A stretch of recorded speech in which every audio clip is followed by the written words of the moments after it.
মহিলারা স্বামীদের দীর্ঘ আয়ু কামনা করো তারা এই সমস্ত জিনিসগুলো অবশ্যই পরে থাকো।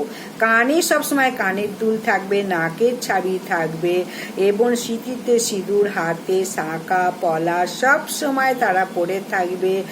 আর মেয়েরা স্বামীর মঙ্গলের জন্য চোখে কাজলও পরতে পারো, পায়ে তোড়া পরতে পারো। শাস্ত্র বলছে মেয়ে বিবাহিত মহিলারা চোখে কাজল পরতে পারে। আর কখনো কালো শাড়ি পরবে না, কালো টিপ পরবে না, সাদা শাড়িও পরবে না। সাদা শাড়ি যদিও পরো তাতে লালের ছাপা যেন থাকে, তাই কখনো ভুলেও কিন্তু সাদা শাড়ি পরবে না। খালি হাতে থাকবে না, খালি সিঁথিতে থাকবে না। তাই যারা থাকে তারা থাকে, প্রত্যেকে কিন্তু কোনো অসুবিধা থাকলেও সেই সময় বাদ দিয়ে সিঁদুর পরো, শাঁখা